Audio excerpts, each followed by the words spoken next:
제80편 아삽의 시. 인도자를 따라 소사님 에두세 맞춘 노래.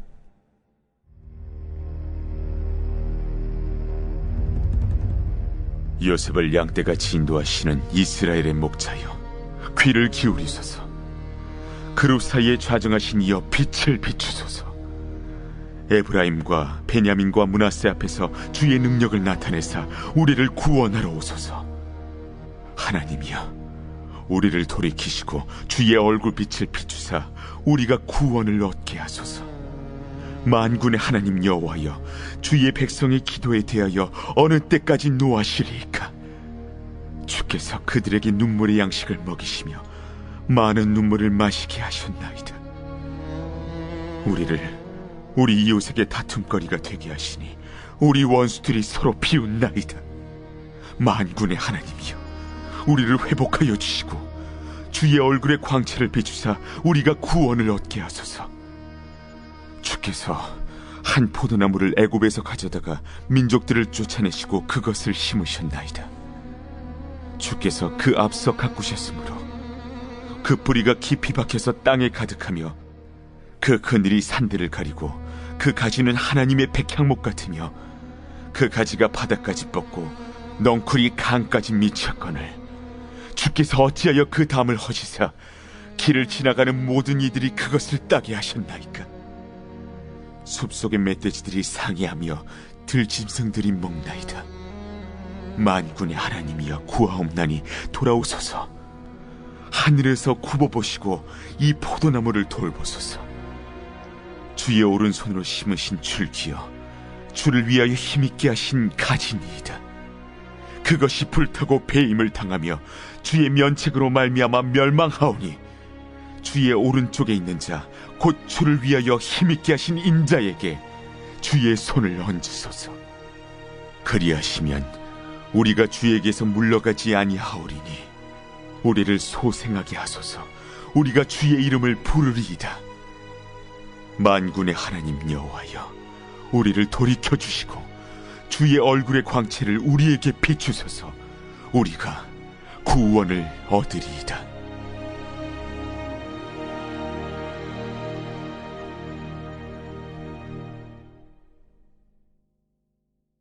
오늘 우리가 읽은 시편 80편은 민족 애통시입니다. 시편에는 민족 애통시가 총 6편이 있더라고 말씀드렸습니다. 어제 읽었던 79편은 586년 남유다의 멸망을 배경으로 하고 있는 민족 애통시였습니다. 오늘 우리가 읽은 시편 80편은 북이스라엘의 멸망을 배경으로 하고 있는 민족 애통시입니다.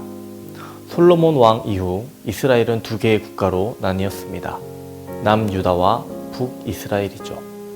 남유다의 왕들을 살펴보면 중간중간에 선왕들이 있었습니다. 하나님 보시기에 정직히 행하고 다윗의 길로 행하는 왕들이 있었습니다. 하지만 북이스라엘은 그렇지 못했습니다. 계속해서 우상을 만들어냈고 우상 숭배를 하며 하나님의 선지자들이 나타났음에도 불구하고 끝없는 불순종으로 인해 북이스라엘은 아수르에 의해 722년에 멸망하게 됩니다. 오늘 본문에서 저자가 사용하는 중요한 단어들이 있습니다. 구원이라는 단어가 있고요. 얼굴의 광채라는 단어가 있습니다. 시인은 하나님의 얼굴을 비춰달라고 말하고 있는 것입니다. 주님의 얼굴은 무엇을 의미합니까? 구원을 의미하는 또 다른 표현인 것입니다. 우리가 삶을 살다 보면 누군가의 이름만 들어도 그 사람의 얼굴이 생각나고 보고 싶기도 합니다. 또 만나면 반갑습니다. 하지만 어떤 얼굴은 기억하기도 보고 싶지도 않은 얼굴들이 있습니다. 오늘 본문의 저자는 주님의 얼굴을 보고 싶어 합니다. 주님께 구원을 간구하고 있습니다. 주님의 얼굴의 광채를 비춰달라고 말하고 있습니다. 왜 그렇습니까? 이스라엘 백성들이 불순종했기 때문에, 이스라엘이 심판을 받았기 때문입니다. 오늘 본문의 저자는 이스라엘을 향해서 다음과 같은 비유를 사용하고 있습니다. 첫 번째로는 양입니다.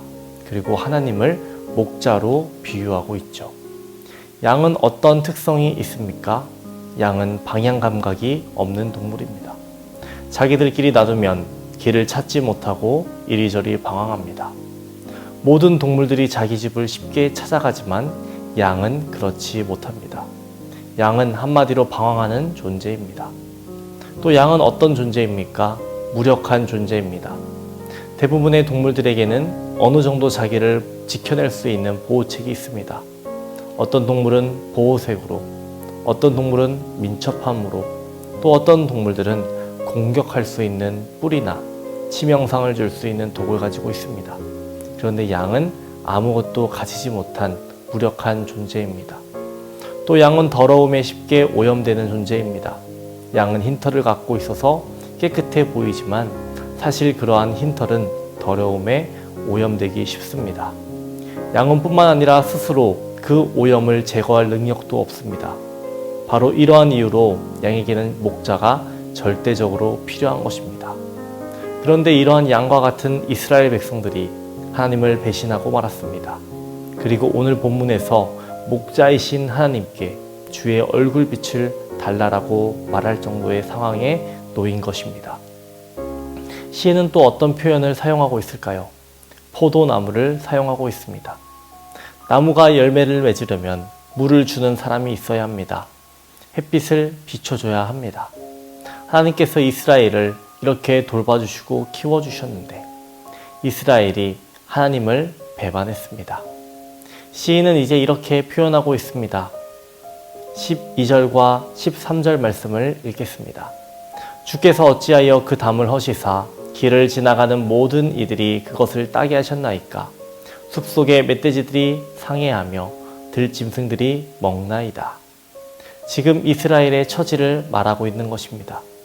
당시 북이스라엘이 처한 그와 같은 비참한 현실은 그들이 하나님을 떠나 너무도 쉽게 그의 은혜를 배반한 결과임을 알 수 있습니다.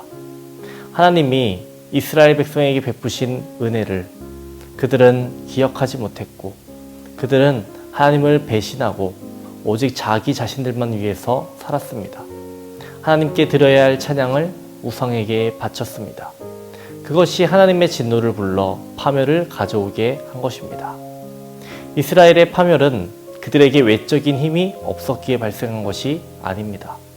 그들이 파멸한 것은 하나님을 배반함으로써 믿음의 힘을 상실한 데 있습니다. 그들에게 하나님에 대한 믿음이 있었다면 하나님은 그들을 보호하셨을 것이고 그들은 멸망하지 않았을 겁니다. 우리는 이러한 사실을 통해서 교회의 진정한 힘이 무엇인가를 알아야 하겠습니다. 교회를 진정으로 힘있게 하는 것은 외적인 요인들이 아니라는 것입니다. 북이스라엘의 최고 전성기는 오므리와 아합 왕 때였습니다. 북이스라엘의 역사상 그때보다 막강한 힘과 경제적인 부를 소유했던 때는 없었습니다. 그러나 성경은 그때야말로 가장 타락한 시대이며 저주받은 시대라고 말하고 있습니다. 북이스라엘의 멸망은 역사상 가장 번성하였던 오므리 왕조 때부터 가속되었고 결국 호세아 왕 때의 패망에 이르게 되었습니다. 교회의 진정한 힘은 어떤 상황에서도 하나님을 배반치 않는 믿음의 인내에 있음을 우리는 기억해야 하겠습니다. 성도 여러분, 외적인 요소들로 인해 자만하며 하나님과의 관계를 소홀히 하지 않기를 바랍니다. 끝까지 하나님을 의지하며 믿음의 인내를 보이시기를 바랍니다. 기도하겠습니다. 선한 목자 되신 주님, 우리의 길을 주님 인도하여 주시옵소서. 우리를 의의 길로 또 선한 길로 주님 인도하여 주시옵소서. 우리의 삶에 주님으로 인한 기쁨이 가득하게 하여 주시옵시고 주께서 인도하시는 길 가운데에서 소망을 바라보며 살아갈 수 있도록 주님 도와주시옵소서. 코로나로 인해서 교회와 성도의 가정과 사업장이 고통을 당하고 있습니다. 하나님, 하루빨리 백신이 보급되게 하여 주시옵시고 치료제가 개발되게 하여 주시옵시고 코로나가 종식될 수 있도록 주님 인도하여 주시옵소서. 암으로 불면증으로 공황장애로 고통받는 모든 성도들이 있습니다. 하나님, 그들을 안수하여 주시옵시고 병에서 깨끗이 나을 수 있도록 주님 도와주시옵소서.